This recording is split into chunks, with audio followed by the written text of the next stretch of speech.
Hey, welcome back. So this whole section has been about iterators, and it's still about iterators, but more specifically, we're talking about generators.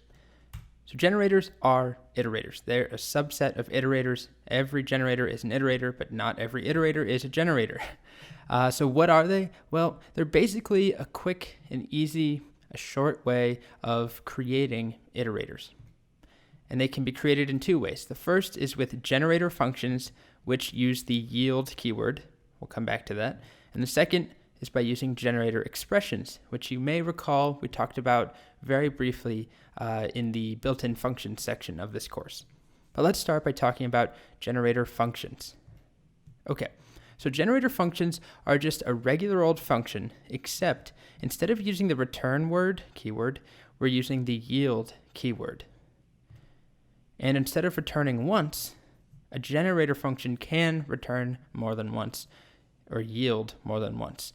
And then finally, when we call a regular function, it returns a return value. When we call a generator function, it returns a generator. So a generator function is just like, it's a way of creating a generator, which is an iterator. It's very complicated and confusing when you're explaining it, or when I'm explaining it like this. Let's look at an example.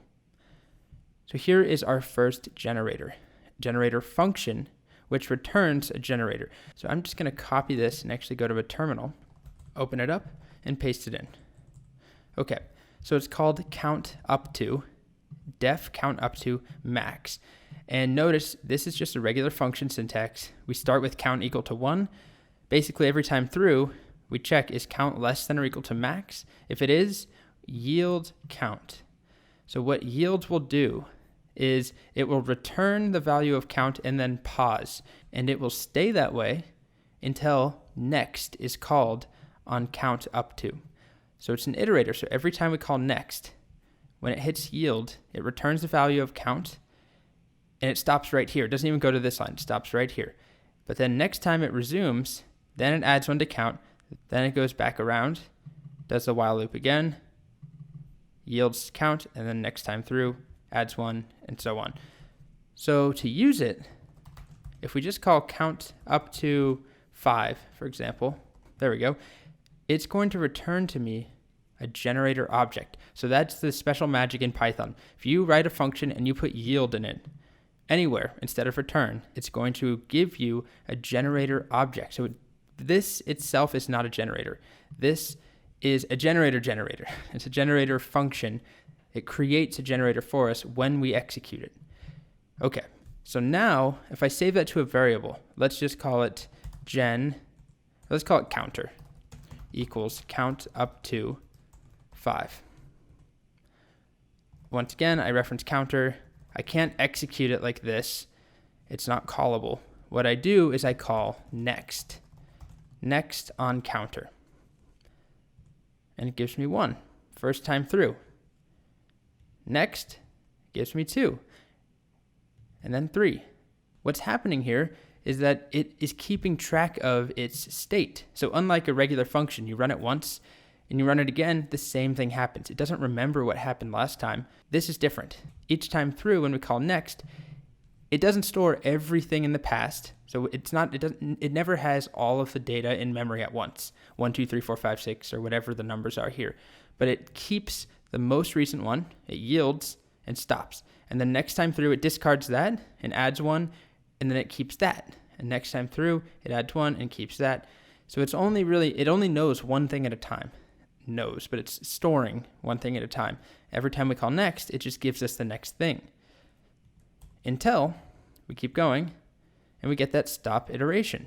So we could easily write our own iterator, which we've already done it, actually the counter iterator in 2 videos ago, where we had the class counter.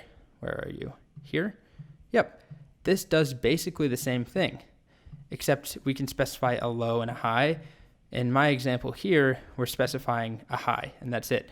But instead of creating a class, instead of setting up a init and all of that, we can do the same thing with a generator function, which returns a generator object. The generator object automatically has next added to it. So if we looked at counter, actually, let's just do help counter. You can see it has next. dunder next and dunder iter already set up. So we don't have to do that. So this is a really easy way of creating an iterator.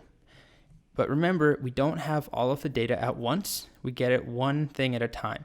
We can loop through it. So let me make a new counter, count up to 10. And we can loop through it for num in counter, print num. And we get 1 through 10.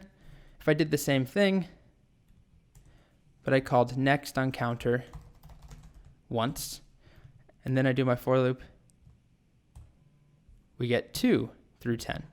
When we create the generator, we start off count, or whatever, what was the variable called? I already forgot. Yeah, count set to 1. And that's the only thing that it yields to us. Next time through, it yields 2. So there's no going back. Once we called next the first time here, counter is set to 1. And so next time through, it goes to 2. So we can't go back to the beginning, and we can reinitialize a new instance of that generator, but otherwise we've gone through it. And so it just goes to the end. So every time next is called, it moves forward one space. And of course, as we've already seen, in a for loop, it automatically calls next. So it's going to call next on counter over and over and over, and then it's going to handle that error. Because remember, if we call next on counter, once it's exhausted, we get the stop iteration error, but the for loop automatically catches that and just breaks the loop instead of giving us this. Okay, so just to reiterate all of this, very funny cult. What we have, a generator is returned from a generator function. So it's just a way of making an iterator quickly. We never have to determine what happens when we call next. We don't define next. We don't define iter. We never are raising the stop iteration error. We don't have to do any of that like we did over here. Instead, we just define a function, call it whatever you want. And in our case, we're just doing a counter, but we could do squares, we could do prime numbers. We're not limited just to working with numbers, by the way, but we could do any sort of sequence or series of numbers or data, as long as we could call next over and over in a logical pattern. So we don't have to do any of that, though. All we define is some code that should run and yield. And wherever that yield is, it's going to stop immediately, return the value that we specify, stop execution, and just wait, sit there running in place. Running is the wrong term because it's not actually doing anything. It's just sitting there. And it takes up way, way, way less memory than if we did the entire thing as a list, which we absolutely could do. Counter equals count up to 10. If I did list of counter, it goes through every item and adds it to a list and gives it to us. So if we need all the values at once, we have access to them. But if we're only using each value one at a time to do something, we don't have to turn it into a list. And that's where this kind of ties into generator expressions, which we haven't talked about yet. We will in 2 videos from now. But if you remember, back when we talked about sum, the built-in function sum, I mentioned you don't always have to pass in a list of data. If you don't need that list anywhere else, you can pass in a generator expression. And it's just easier. It takes up less memory. It's faster. Okay, so we'll get there. I'm kind of jumping ahead there. Generator function returns a generator. A generator is an iterator. It's a quick and easy way. I hope that made sense. It's kind of something I'm scared about in this video.